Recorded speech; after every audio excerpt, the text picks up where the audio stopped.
나누도록 하겠습니다.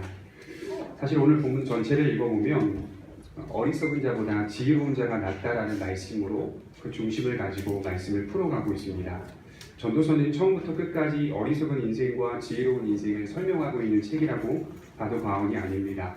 인생의 헛됨으로 시작했다 하더라도 다 헛되다라고 말한다 하더라도 결국 전도자가 말하려고 하는 의도는 지혜로운 삶을 살 것인가 아니면 어리석은 삶을 살 것인가 결정하라, 이렇게 우리에게 도전하고 질문을 던지고 있다고 하는 것이죠.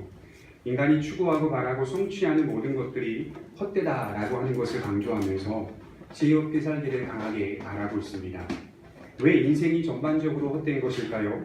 우리가 아무리 노력하여 이루고 성취한다 하여도 그것은 땅을 살아가는 과정 가운데 필요한 것일 뿐 하나님의 형상으로 창조된 인간의 영혼을 만족시켜주거나 채워주지 못하기 때문에 헛되다고 하는 겁니다. 이것을 전도자는 인간을 이끌어줄 만한 능력과 힘을 가진 것이 이 땅 가운데 어떠한 것도 없더라 라고 하는 말씀을 이어가고 있는 것이죠. 더 나아가 가만히 우리 현실을 지켜보면 항상 우리는 삶을 살아가면서 모순되는 일들을 겪습니다. 미스테리한 일들을 많이 겪죠. 풀리지 않는 신비한 일들이 계속해서 우리에게 일어나고 있습니다. 자연스럽게 우리가 받아들이고 있을 뿐 상식적이거나 논리적이지 않은 일들이 계속해서 우리 인생 가운데 겪어내고 있는 일입니다. 삶의 모든 면에서 우리가 주체가 되어 역사를 끌어가는 것 같지만 사실 역사의 주체는 인간이 아니라 하나님이라는 점을 밝히고 있는 겁니다. 어떤 것을 설명할 때 예컨대 부정적인 것이나 긍정적인 것을 설명할 때 전도자는 항상 그 마지막에 무슨 말로 마무리하고 있냐면 이것도 헛되리라 라고 하는 말씀으로 마무리하고 있습니다. 삶 속에서 일어나는 긍정의 일들이나 부정의 일들 또한 모두 헛된 것임을 밝히고 있는 것이죠. 적어도 여러분, 긍정적인 일을 이야기하면 그 마지막에는 유익한 것이다 이렇게 마무리하면 좋을 터인데 전도자는 좋은 일들을 말하면서도 그것도 헛된 것이다 이렇게 말을 하고 있어요. 또 부정적인 것들을 이야기하면서도 마지막에 그것도 헛된 것이다. 그러니 인간이 삶의 의욕이 생기겠습니까? 도대체 우리 보고 어떻게 살라는 말인가 라고 하는 부분을 던지지 않을 수 없습니다. 이렇게 해도 저렇게 해도 헛되다면 과연 우리에게 무엇을 말하려고 하는가, 그 의도를 계속해서 우리는 지금 짚어가고 있는 겁니다. 인생을 살아가다 보면 우리는 여러 사람들을 만나지요. 믿음의 사람들이라고 해서 믿음의 사람들만 만나지 않습니다. 오히려 믿지 않는 사람들을 더 많이 만나곤 합니다. 성도는 모든 사람들과 관계를 맺으며 살아가라고 예수님은 말씀하셨습니다. 우리 주님도 주로 믿는 자들과 함께 하시긴 했어요. 믿는 형제와 자매들과 함께 하시긴 했지만 따르지 않고 반대하는 사람들과도 함께 했고 주님을 그냥 구경하고 무덤덤하게 지켜만 보는 사람들과도 함께 했습니다. 중요한 건 뭘까요? 성도로서 이 땅 가운데 흔들림 없이 자기의 길을 가고 있는가? 이게 문제예요. 모든 사람들과 어울릴 수 있고요. 모든 사람들과 대화할 수 있고 모든 사람들과 사업을 구상하고 계획하고 성취할 수 있어요. 문제는 하나님의 나라를 바라보며 나그네로서 흔들림 없이 이 땅 가운데 복음을 펼쳐내며 우리가 아까 기도 가운데 말했죠. 복음되게 하소서. 우리가 그리스도를 따르는 자로서 어떻게 살지를, 어떻게 살아가야 할지를, 어떤 방향을 붙잡아야 할지를 믿지 않는 많은 사람들에게 드러낼 수 있는가가 문제라는 거예요. 동화되어서는 안 되죠. 이처럼 성도의 삶은 누구를 막론하고 모든 사람들과 관계를 맺고 있습니다. 그런 관계 속에서 우리는 사람을 이해하게 되고 경험하게 되죠. 제가 짧은 시간 살아오면서 여러 사람들을 만나게 되었는데 그 중에 참 지혜로운 사람이 있다는 사실을 알게 됐습니다. 특별히 예수님을 믿지 않는 사람들 중에서도 굉장히 지혜로운 사람이 있음을 알게 됐습니다. 이성적으로도 참 지혜롭고 인격적으로도 참 훌륭한 사람이 세상에는 많이 있습니다. 비록 현실이 어렵다 하더라도 미래에 대한 낙관적인 생각을 놓지 않고 내일이 오늘보다 나을 것을 항상 생각하고 성숙한 삶을 살려고 애를 쓰는 사람이 세상에 많이 있습니다. 그들이 살아가는 방식을 보노라면 일반적으로 인간에게 기대할 수 있는 가장 고상하고 품격 있는 삶이다라고 제가 말할 수 있다는 것이죠. 세상 사람들 중에서도요, 정말 멋진 이상을 가진 사람들 굉장히 많습니다. 성숙한 이상을 가진 사람들 굉장히 많습니다. 그리스도인들만 죽음을 생각하고 인생을 사는 것 같잖아요. 그렇지 않아요. 예수 안 믿는 세상 사람들도 인생의 마지막 종착점이 있다는 사실을 생각하고 지금 현실에 주어진 시간들을 건전하고 건강하게 누리려고 하는 사람들이 상당히 많이 있습니다. 세상적인 사람들 중에서도 지혜롭고 훌륭한 인격을 가진 사람 참 많이 있습니다. 인간에게 기대할 수 있는 가장 고상하고 품격 있는 삶이다. 저는 이렇게 정의를 내리고 싶어요. 여러분 철로역정, 존 버년이 쓴 철로역정이라는 책을 보게 되면요. 그 책 가운데 크리스찬 씨가 하나님 나라까지 가는 그 길목에서 여러 사람들을 만나요. 뭐 지혜, 또 우매, 위선, 가식, 허례, 허풍 이런 사람들을 만나다가 현자라고 하는 사람을 만납니다. 현자가 어떤 사람들이죠? 지혜자라는 사람이죠. 세상 가운데 아주 지혜롭게 사는 사람, 그런 사람들이 우리 주변에 있을 수 있다라고 하는 것은 오래전부터 이미 믿음의 선배들이 책을 통해 기록해 놓았다는 것이죠. 11절 말씀을 보게 되면 지혜는 유산같이 아름답고 햇빛을 보는 자에게 유익이 되도다. 지혜의 그늘 아래 있으면 돈의 그늘 아래 있음과 같으나 지혜에 관한 지식이 더 유익함은 지혜가 그 지혜 있는 자를 살리기 때문이라. 햇빛을 받는 모든 사람들이요 지혜를 얻으라. 지혜의 그늘 아래 있으나 그것은 돈의 가치만큼 중요한 것이라고 말씀을 하고 있는 것이죠. 이것은 여러분 모든 사람들이 일반적으로 무엇을 가장 높게 평가하고 있죠? 돈, 재물을 가장 높게 평가하기 때문에 빗대어서 설명하기 위해서 이런 말씀을 적고 있는 것이죠. 사람들은 재물을 가장 높이 평가하고 세상을 살아갑니다. 오래전에 고대 시대 때나 지금의 시대나 동일하게 무엇이 가장 소중하다고 말합니까? 돈이라고 말합니다. 일반적으로 가장 높은 가치를 가진 것이 바로 재물, 소유라고 말합니다.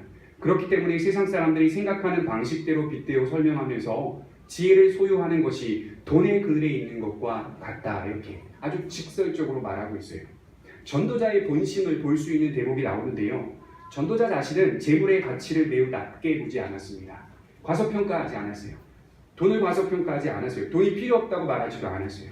땅을 살아가는 데 이 재물이 얼마나 중요한 역할을 하는지 전도자 자신은 잘 알고 있었어요. 다만 이 재물이 생각보다 너무 높게 평가받고 있다는 사실을 지적하는 겁니다. 생각보다 이 소유와 부와 재물이라는 것이 너무 높게 세상 가운데 평가를 받고 있다는 것을 지적한다는 말이죠. 세상 사람들은 소유가 제일이라고 말하지 않습니까? 소유가 가장 좋다고 말하지 않습니까? 그렇게 생각하는 것처럼 지혜도 매우 중요하다는 것을 가르쳐주고 있습니다. 잘못 보게 되면요, 이 말씀이 지혜와 돈이 대등한 것처럼 보일 수 있습니다만 사실 12절 마지막 절을 보게 되면, 하반절을 보게 되면 지혜가 더 유익하다는 점을 밝히고 있어요. 왜 그럴까요? 지혜는 그의 생명을 보호할 만큼 힘이 있기 때문이다. 돈은 그렇지 않다는 거예요. 지혜는 지혜자의 자신의 생명을 보호하고 지킬 만큼 유익하기 때문이다. 지혜가 훨씬 월등하다는 것을 이야기하고 있는 것입니다. 이처럼 지혜가 세상을 살아가는 게 얼마나 중요한지 모릅니다. 정말로 우리가 삶을 살아가다 보면 실제로 한 사람의 지혜가 여러 생명을 살리는 경우도 종종 있습니다. 마을을 살리기도 하고요. 다 죽어가는 사업장을 일으켜 세우기도 합니다. 직장을 살리기도 하고요. 관계를 회복시키기도 합니다. 한 사람의 지혜자가 수많은 다양한 단체와 기관들을 일으켜 세우는 것을 우리는 우리 인생 가운데 눈으로 보게 되는 것이죠. 이처럼 지혜라고 하는 것이 얼마나 유익하고 중요한지 지혜에 대한 예찬을 하고 있는 거예요. 그리고 정말 지혜로운 사람들이 우리 주변에 많이 있다는 것을 밝히고 있는 겁니다. 그러나 여기서 우리가 중요하게 보아야 할 것은 오늘 전도자가 말하고자 하는 것은요, 그 말씀을 하려고 하는 게 아닙니다. 세상 가운데 그 지혜로운 사람처럼 닮아가자라고 하고 싶어서 이 말씀을 하는 게 아닙니다. 7절 말씀을 보면 탐욕이 지혜자를 우매하게 하고 뇌물이 사람의 명철을 망하게 하느니라. 이 탐욕이라고 번역된 오셰크라고 하는 단어는 두 가지 의미가 있는데요. 하나는 탈취물, 그러니까 도둑질한 물건, 탈취물 또는 탄압이라는 뜻입니다. 두 가지가 같이 들어가 있는 단어죠. 지혜자에게 어떤 억압과 탄압이 주어져 그의 지혜를 우매하게 할 수 있다는 것이죠.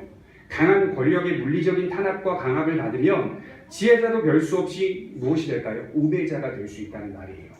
아주 지혜롭게 살았다 하더라도 어느 순간 탄압과 강압이 몰려와서 그 권력 앞에 지혜자가 타협하게 되면 지혜자 또한 그의 이상을 버리고 우매자로 인생을 살 수 있다는 것을 설명하는 겁니다.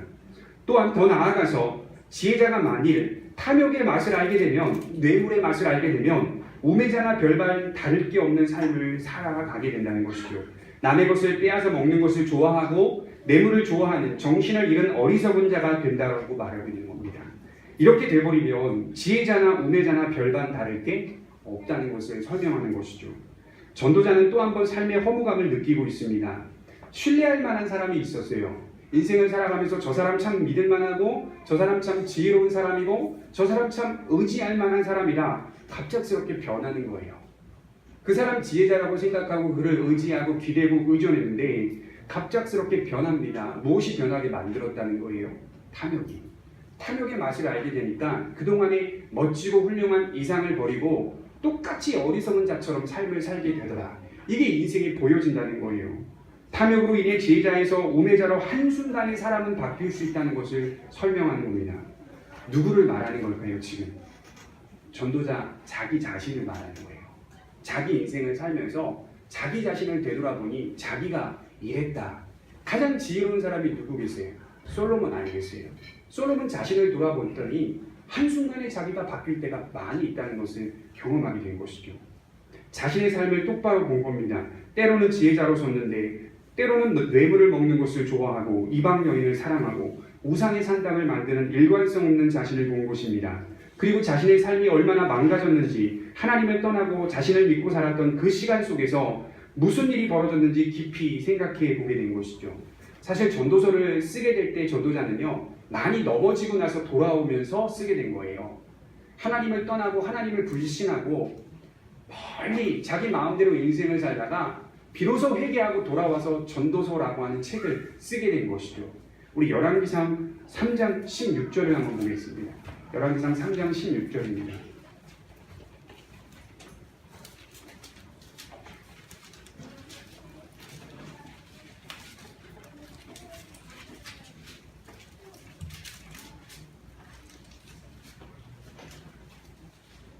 열왕기상 3장 16절부터 22절까지 한번 제가 읽어드리겠습니다.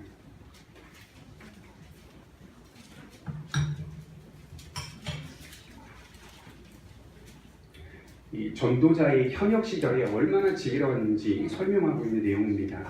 16절에 보시면 그때의 창기 두 여자가 왕에게 와서 그 앞에 서며 한 여자는 말하되 내 주여 나와 이 여자가 한 집에 사는데 내가 그와 함께 집에 있으며 해산하였더니 내가 해산한 지 사흘 만에 이 여자도 해산하고 우리가 함께 있었고 우리 둘 외에는 집에 다른 사람이 없었습니다.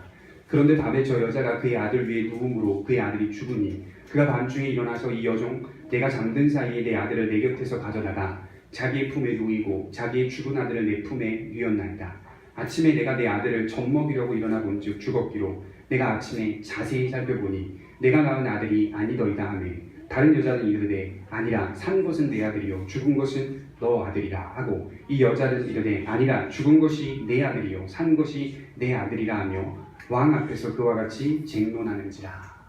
솔로몬 왕에게 찾아와서 재판을 요구하는 거예요. 두 여자가 찾아왔습니다. 한 집에 살아요. 두 여자가 같은 시기에 아이를 낳았어요. 한쪽에 자고 있던 한 여자가 잠을 자면서 깊게 들었나 봐요. 자기 아이를 옆에 두고요. 자기 아이를 누르게 됩니다. 자기도 잠든 사이 잘 몰라서 누르게 되어 아이가 질식되어서 죽게 되죠. 죽은 사실을 미리 새벽에 알게 되었어요. 저 건너편 방에 잠을 자고 있는 다른 여자의 아이와 그 여자를 봤더니 숨을 잘 쉬고 살아있는 거죠.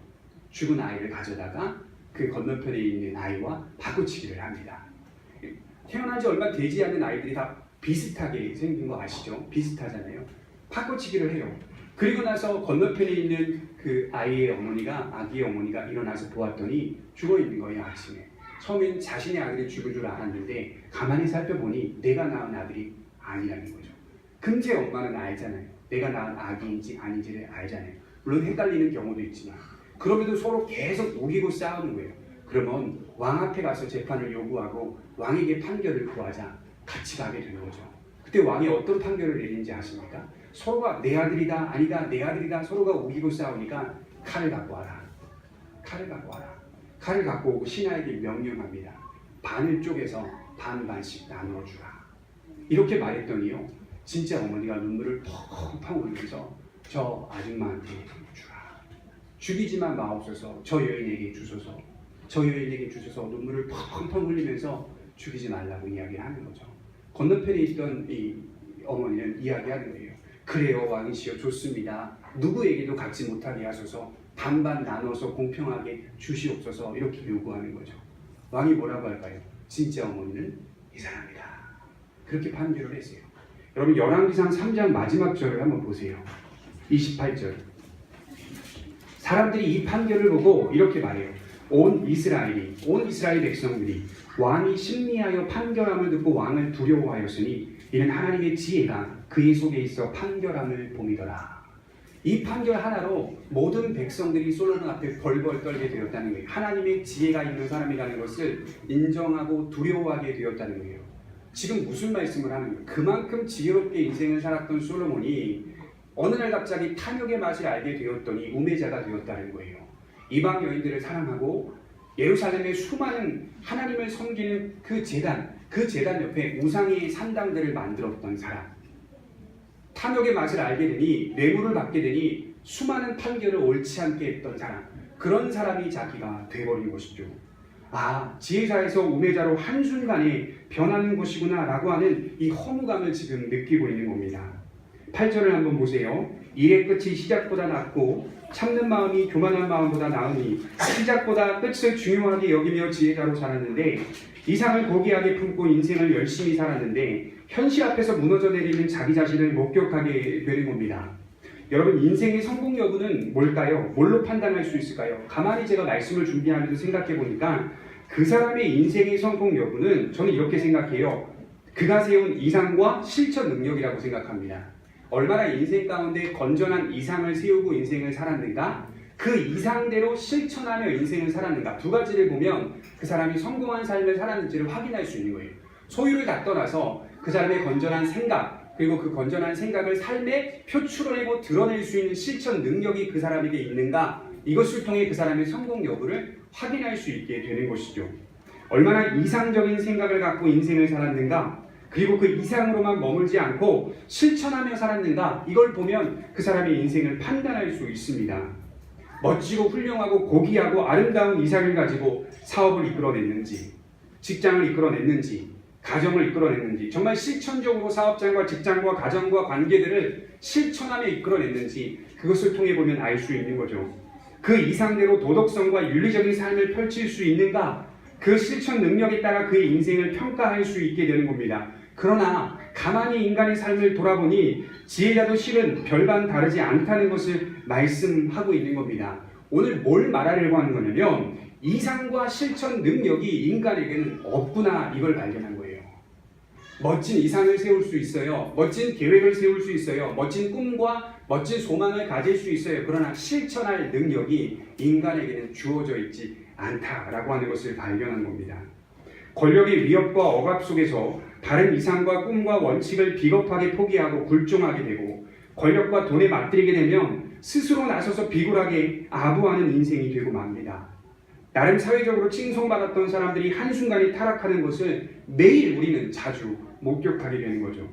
여러분, 멀리 보지 말고 가까이만 보십시오. 우리나라 역사를 보시면 정권이 바뀔 때마다 이전 정권을 욕하던 다음 정권이 그가 욕하던 이전 정권 못지않게 타락하는 모습이 반복되고 있어요. 인간에게는 실천할 능력이 없습니다. 괜찮게 살았던 사람조차도 자신의 과거를 돌아보면 무수히 많은 죄악들이 쌓여있고 모순되는 일들이 가득합니다.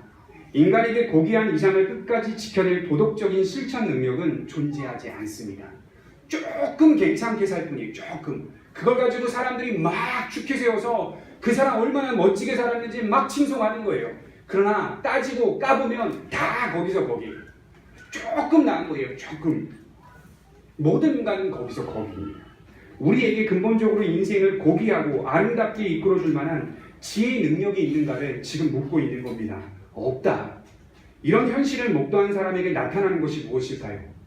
멋진 이상을 가지고 멋진 계획을 세우고 그렇게 살아왔는데 현실이 분명하게 드러나지 않고 자꾸 퇴보되는 것 같고 후퇴하는 것 같은 느낌을 갖게 되면 그런 사람들이 나타내는 증상이 하나 있어요. 9절에 보면 급한 마음으로 노를 바라지 말라. 노는 우매한 자들의 품에 머무름이니라. 인간이 할 수 있는 게 뭐죠? 화내는 것뿐입니다. 짜증나거든요. 현실이 바뀌지 않아요. 이상적인 생각과 이상적인 마음을 갖고 꿈을 갖고 그래도 나름 저 사람보단 내가 낫다라는 건강한 생각을 갖고 살았는데 현실을 보니 이전보다 오늘이 더 안 좋은 것 같아요. 인간은요, 현실이 항상 불만족스러운 거예요. 그리고 자꾸 무엇을 찾습니까? 옛날이 더 좋았다라고 찾는 거예요. 인간의 습성이에요, 그게. 현실이 자꾸 불만족스러운 거예요. 그리고 우리가 갖고 있는 드러내는 특징 중에 하나가 조급한 분노를 드러냅니다. 조급한 화를 낸다는 말이죠. 그것에 대해 전도자는 조급하게 화내지 말라 이렇게 말하고 있어요. 그건 지혜가 아니다라고 말하고 있는 거예요. 현실의 절망 앞에서 변하지 않는 변할 수 없는 현실의 한계와 제한 앞에서 분노하는 사람을 보고 있습니다. 그래도 이 정도의 이상과 자세로 살았다면 적어도 지금쯤 정신적으로도 물질적으로도 괜찮은 현실이 드러나야 할 터인데 그렇지 않다는 것을 발견하게 된 겁니다. 좀 살아보려고 했더니 갈수록 이상보다 현실이 더 강한 것처럼 느껴지고 부조리한 세상은 여전히 그대로 있다라고 하는 거죠. 어쩌면 현실의 세상이 더 강해져 버렸어요. 내 이상보다 현실이 더 많이 강해져 버렸어요. 그러니 화를 낼 수밖에 없습니다. 이렇게 말하죠. 그 좋은 이상이긴 하지만 이상보다는 현실이야. 이렇게 말하는 사람들이 계속 늘어나는 거예요. 이상보다는 현실이야. 이렇게 말하는 거죠. 여러분, 영국의 토마스 모어라고 하는 경건한 그리스도인이 책을 쓴 제목이 유토피아라고 하는 책입니다. 젊은 사람들은 좀 아실 수 있을 거예요. 유토피아. 두 가지의 단어를 하나로 결합시킨 이 단어인데요. 유라고 하는 헬라어로 없다라는 뜻이에요. 토피아, 토포스에서 토피아로 변하는데요. 이 토포스라고 하는 단어의 뜻이 장소라는 뜻이에요. 해석하면 그런 장소는 없다 이런 뜻이에요. 유토피아를 쓴 토마스 모어는 그런 장소는 없다. 인간의 삶에 이상적인 국가를 세우려고 하는 그런 아주 아름답고 훌륭하고 화려한 삶, 건강한 사회와 국가는 그런 장소는 없다. 이렇게 이야기하는 거죠. 그리고 하나님의 나라를 소망하라. 이 이야기를 이야기한 거예요. 토마스 모어가. 제가 신학대학원에서 공부를 하는 가운데서 이제 한 방에 4명씩 전도사님들끼리 방을 쓰고 공부를 할 때 제가 학교를 3년 동안 다니면서 같이 저녁 시간마다 기도 제목을 나누는 그런 시간들이 있었어요. 전도사님과 함께 이야기하고 내가 목회자가 되면 내가 목회를 하면 이런 목회를 꿈꿉니다 라고 서로 웃으면서 기도하고 또 나누고 가정사도 이야기하고 이랬던 시간들이 있습니다. 그때 그 시절에 지금 가만히 떠올려 보니 제 이상으로는요, 목사만 되면 내가 목회만 하면 사람들이 몰려올 거야. 이상적으로 사람들이 몰려와서 말씀을 듣고 회개할 거야. 예수님을 영접할 거야. 수많은 사람들이 이곳에 와서 하나님의 말씀의 은혜를 받을 거야. 아주 이상적인 생각을 하고 자신감에 부풀어 목회만 하면, 개척만 하면 그렇게 되겠지라고 생각했던 아주 철없는 시절이 있었습니다. 막상 목회를 하고 얼마 되진 않았지만 목사가 되고 보니까 그렇지 않더라고요. 저만 이 현실에서 그런 겁니까? 성도님들도 마찬가지 아니겠어요? 어린 시절에 내가 어른만 되면, 내가 그런 직업만 가지면 다 세상을 바꿀 것처럼 그 이상을 펼치고 싶어서 아름다운 꿈과 소망을 가진 거 다 있지 않습니까? 살아가 보니 현실이 이상보다 더 강하더라. 현실이 점점 더 나쁘고 악하고 부정적으로 가고 있는 것처럼 느껴질 때가 많이 있단 말이죠. 그럴 때 우리가 할 수 있는 건 짜증입니다. 짜증. 조급하게 분노하고 화나는 거예요. 뭐 이런 인생이 다 있어. 뭐 이런 세상이 다 있어. 변하지 않구나. 그러니 사람이 다 어떻게 변하죠? 부정적으로, 불만족스럽게 변하고 있는 것이죠. 그걸 지금 전도자가 발견하고 있는 것이죠. 이처럼 조급하게 노를 바라는 사람을 향하여 어리석은 사람이라고 말씀을 합니다. 너 분노해봤자 세상 변하지 않아. 그 얘기라는. 세상은 여전히 그 자리에서 부조리와 허무와 사망과 우연적 사건과 때 여전히 그 모든 것들이 지금도 반복되고 있고 어쩌면 더 왕성하게 일어나고 있어. 이런 현실 앞에서 화만 내는 사람은 거기서 그치지 않고 뭐라고 말한다고 했습니까? 옛날이 오늘보다 좋았다. 이렇게 말하면서 한다는 거예요. 옛날이 오늘보다 좋았다. 모든 사람이 다 그렇게 산다는 거예요. 여러분 10절 말씀을 한번 보겠습니다. 옛날이 오늘보다 나은 것이 어찌미냐 하지 말라. 이렇게 묻는 것은 지혜가 아닙니다. 조금 더 나은 현실이 될 거라고 여기고 살았는데 그렇게 성실하게 괜찮은 이상을 가지고 살아왔는데 오히려 현실이 더 후퇴하고 퇴보하게 되었습니다. 왜 자꾸 현실이 나빠지는지 묻고 있습니다. 인간의 삶이 물질적으로는 좀 더 편리하고 풍성할 수 있겠지만 왜 자꾸 나빠져 가는 겁니까? 어쩌면 인간의 삶이 더 나빠져 가고 있는 것처럼 보입니다. 그런 나쁜 현실을 목격하면서 우리는 더욱 만족스럽지 못하게 되는 겁니다. 그러니 자꾸 뒤로 돌아가고 싶다. 이런 마음이 생깁니다. 과거로 돌아가고 싶다라고 하는 회상이 주어지는 겁니다. 과거가 더 나았을지도 모르겠다라고 말하는 거죠. 모든 인간이 공통적으로 이러한 마음을 갖는다는 것을 강조하는 겁니다. 여러분 무엇이 이토록 현실을 퇴보하게 만드는 걸까요? 가만히 말씀을 생각하면서 준비하면 현실이 자꾸 불만족스럽고 현실이 자꾸 후퇴하고 현실이 자꾸 도태되는 것 같고 현실이 자꾸 퇴보하게 되는 것 같처럼 느껴지는 게 무엇 때문일까요? 노력하지 않아서입니까? 너 노력 안 해서 이렇게 현실이 불만족스러운 거야? 아닙니다. 사람마다 제가 다 물어봤더니 다 나름대로 노력하며 살았다고 말하더라고요. 나 노력하며 살았어 이렇게 말씀을 하더라고요. 아닙니다. 좋은 이상과 나름대로 노력한 것도 사실입니다. 그러나 그것만으로 인생이 나아지지 않다 이렇게 얘기하는 거죠. 여러분 원흉이라는 말 아십니까? 원흉?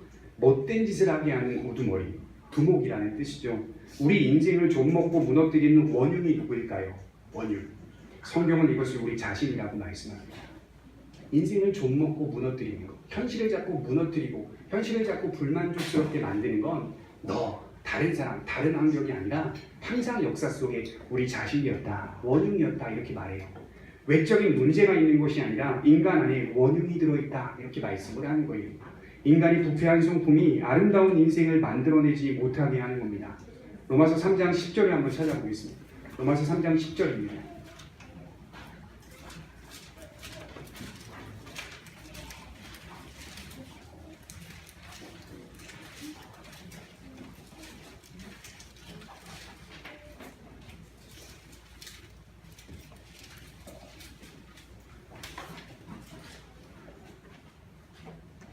로마서 3장 10절입니다.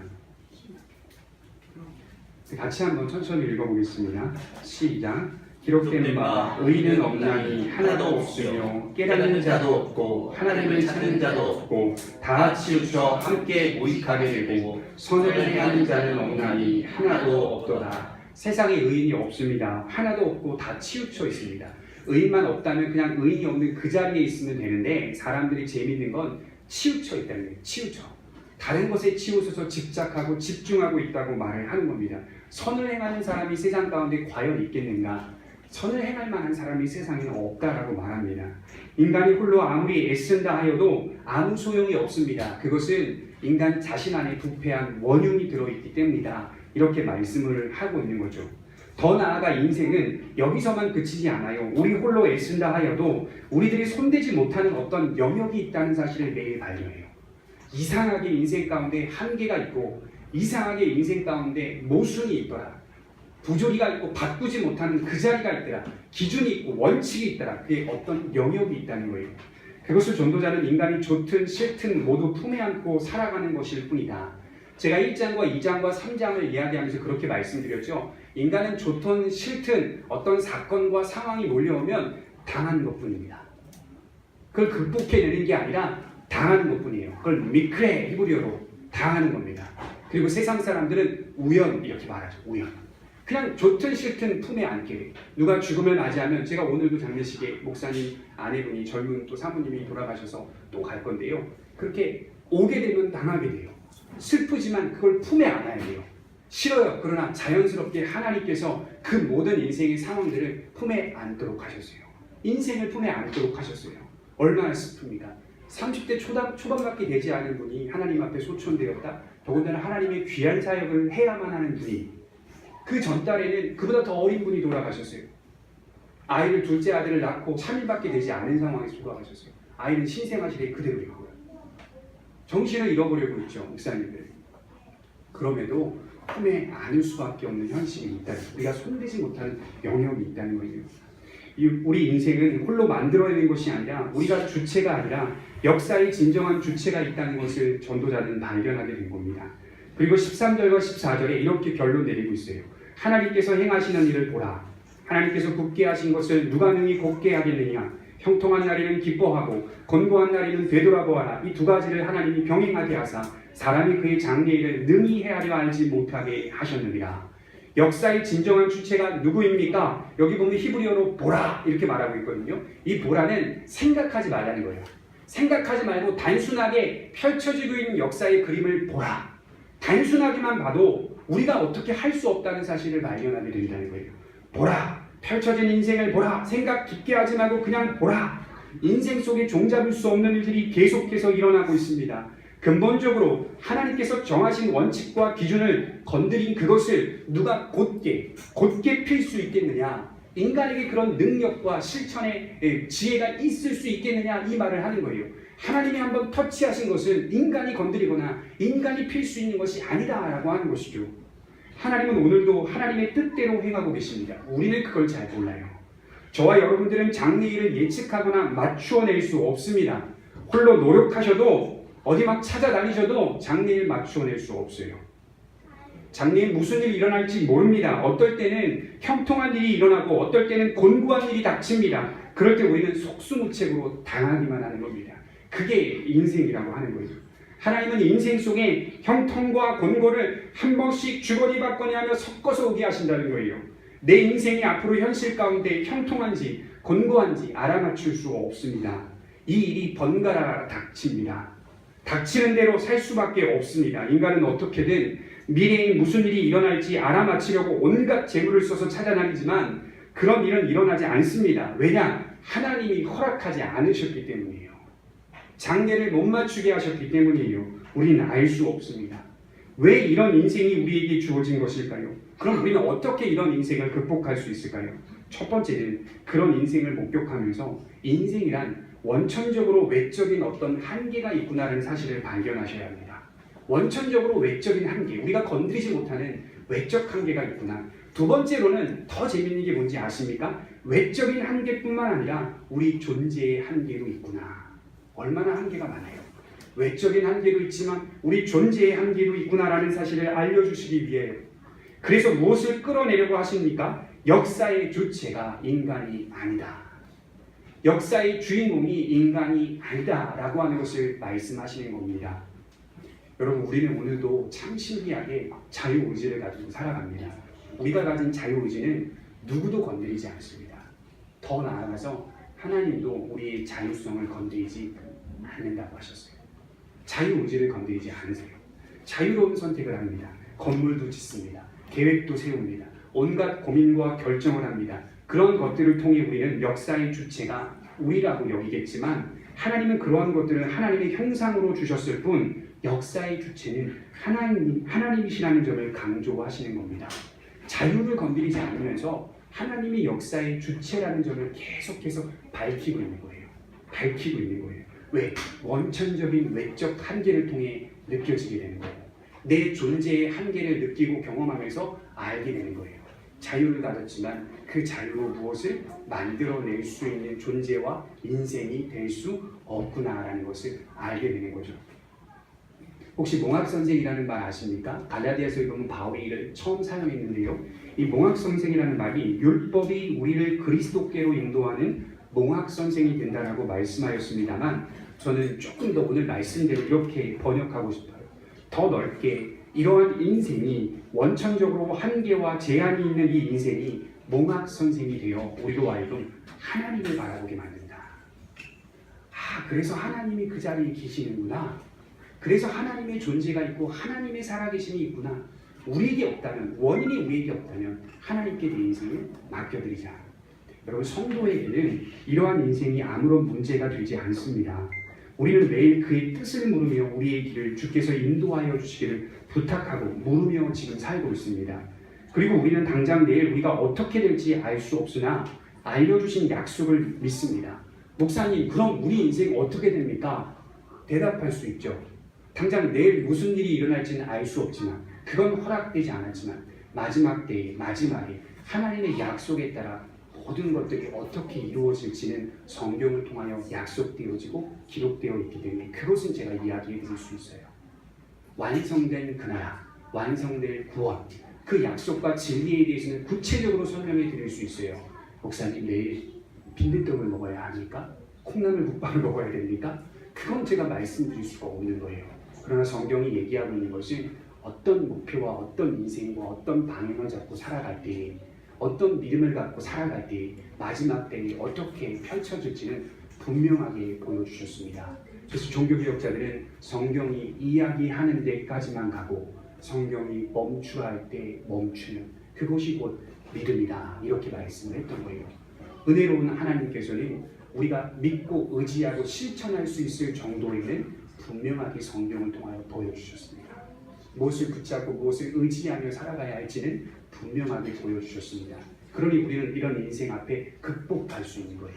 허무하다 말할 수 없는 거예요. 왜냐하면 미래가 보여져 있거든요. 약속을 통해 보여져 있거든요. 그러니 그것을 붙잡고 순종하며 오늘도 한 발 한 발 내디디며 사는 거예요. 두세 발 내디딜 수 없습니다. 다섯 발 먼저 갈 수도 없습니다. 세상 사람들과 똑같이 우리도 반복씩 조금씩 걸어가면서 하나님의 뜻에 따라 순종하다 보면 그림이 맞추어지는 겁니다. 길이 열리고 나타나는 겁니다. 그러면 그것을 경험하면서 하나님 기뻐하시는구나, 또다시 반복적으로 하나님의 말씀에 순종하며 나아가는 겁니다. 징계를 받을 때에도 돌아보고 하나님의 뜻대로 살지 못했던 것들이 무엇인지 회개하여 다시 정상궤도로 올라서는 거죠. 그렇게 조심스럽게 한 발 한 발 걸어갈 때 비로소 믿음의 완성이 이루어진다고 말하는 겁니다. 우리 마지막으로 신명기 29장 29절을 한번 찾아보고 마치겠습니다. 신명기 29장 29절입니다.